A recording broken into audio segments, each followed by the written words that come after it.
Hi everybody, today we're going to be talking about how the European language families developed through time. So we're going to basically talk about the Celtic, the Romance, the Germanic, and the Slavic language families, and also talk about some outliers and how they came to be. And really, it has to do with the rise and fall of the Roman empires. So the Roman Empire becomes master of Europe about 146 BC with the fall of Carthage and Corinth. Okay, so we're looking at the world in 133 BC, and this is when the Roman Republic had really established itself in the Western Mediterranean. In red, we can see the expansion of the Roman Republic in Italy and in Spain. But we also have other language centers at this time in the 2nd century BC. Look how widespread the green for the Celtic language family is. It goes all the way from the Alps through modern France and to Britain and to Ireland. In the northeast, we have the Germanic languages in what is now Germany and Scandinavia. And further to the east, we have the Slavic languages. And then in southeastern Europe, we have in white the Greek-speaking world, which includes modern-day Greece, Cyprus, Turkey, and would expand very far to the east. There's also in yellow Albanian, and I have a question mark there because there's a lot of scholarship that says that Albanian may actually be one of the ancient indigenous languages of southeastern Europe that still exists today. Another outlier is the Basque language family to the far west there in northern Spain and southern France. The rise of the Roman Empire is going to make Latin very powerful and dominant in Western Europe, the Western Mediterranean. It's been said that the Romans conquered the Greeks militarily. However, the Greeks then in turn conquered the Romans culturally. So just because Greece becomes a part of the Roman Empire doesn't mean that the Greek language stops. In fact, the Greek language continues and continues to be the dominant language in the Eastern Roman Empire. So Eastern Roman Empire is Greek-speaking, Western Roman Empire is Latin-speaking. So now we're in the 2nd century AD, and in red you can see the widespread expansion of the Latin-speaking Roman Empire. And in the east you can see the Greek-speaking part of the Roman Empire. To the north, there is the Germanic tribes, which is Germany and Scandinavia today. And then Britain is really interesting because the parts of Roman Britain are Latin-speaking, but it's also mixed with the indigenous Celtic-speaking population. Now, Roman Britain is really interesting because, of course, the administrators are going to be speaking Latin, but the population is still largely speaking a Celtic language, and so Wales and the western part of the British Isle and Cornwall in the southwest, as well as Scotland to the north, and then Ireland, which was never conquered by the Romans. Those are all going to be places where the Celtic language family continues. And if you remember, the Celtic language family had once spread over huge parts of Europe, and now it's really just located in the British Isles. To the far northeast, we have the Slavic language family. Okay, in the 5th century AD, everything's going to change in Western Europe, and it's going to have an influence on the languages that are spoken thus since. Now, whereas the Latin-speaking Roman Empire had controlled massive parts of Western and Central and Southern Europe, that is going to change very abruptly. The Germanic tribes are going to cross over into the Roman Empire, and they're being put, and they have pressure coming on them from further to the east. And it's almost like a ripple effect. So you have the Huns coming from Asia, and they're putting pressure on the Slavs, and then the Slavs are then putting pressure on the Germanic tribes, and everything is just moving west and south. So you have this huge migration of people, and the Western Roman Empire is going to collapse.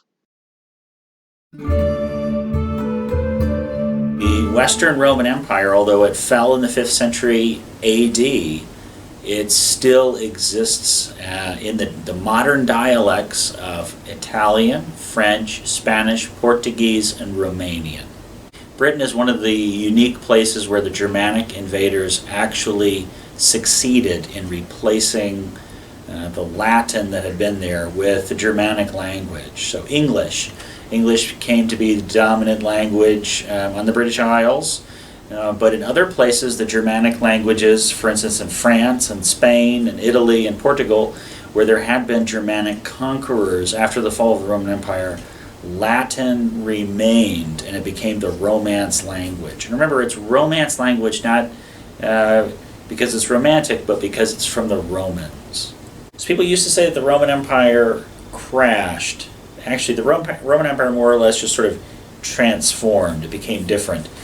So instead of being a single administrative system in Western Europe, you have the development of Germanic kingdoms that then in turn start adopting, ironically, the Roman language. And so French, Italian, Spanish, Portuguese, and Romanian continue even though the Roman Empire had fallen. At about 500 AD, you have what used to be the Western Roman Empire in red, the Latin-speaking world. And what's interesting is all of these Germanic tribes that have infiltrated and are now occupying and forming their new kingdoms in the former Western Roman Empire are ironically going to adopt Latin dialects. So they're going to actually continue the Latin language, and then from this point on, Latin is going to become the dialects that are spoken today of French, Spanish, Portuguese, Italian, and Romanian. Romanian is a Romance language. It is in Eastern Europe, but it is not a Slavic language. Maybe the most successful expansion of the Germanic peoples was into Britain. And you can see the Anglo-Saxons have moved from Germany into Britain, and English is going to replace Latin there. Now, there is still the Celtic areas in Wales, Cornwall, Scotland to the further north, and in Ireland. Major thing that's going to happen in the 500s and 600s is the Slavic languages are going to move south, and they're going to replace a lot of the languages that were there beforehand in antiquity. If you look at the languages of Europe, you can still see the rise and fall of the Roman Empire right there on the map. So if you look at the red or pink, you can see the descendants of Latin. You can see the modern dialects of Latin in France, Italy, Spain, Portugal, and Romania, and also a large part of Belgium and Switzerland speak French. This basically forms the old outline of the Roman Empire. What's really been lost is Britain in terms of the old Roman lands. The Germanic tribes expanded from their original homeland in Scandinavia into further southwards and also westwards into the British Isles.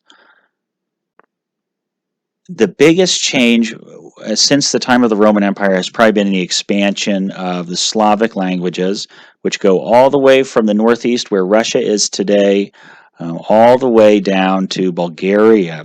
The outliers of Albania and the Basque language family still exist today as they did thousands of years ago during the time of the Romans. Now in Ireland, Scotland, and Wales, of course, English is widely spoken. However, there is, still exists, the Celtic languages in those countries. If you're interested in diving more into this time period, into the rise and fall of the Roman Empire, a popular one is How the Barbarian Invasion Shaped the Modern World. For those of you that like really heavy reading, but really informative reading, there's Empires of the Word, A Language History of the World by Nicholas Ostler. This is incredibly information rich. It is heavy reading, but it's very good reading. You would learn a ton by reading this book. You not only learn about the language history of the world, but you learn about just human history, global human history as a whole. Thanks so much for watching. Visit your local library to find some books on language history.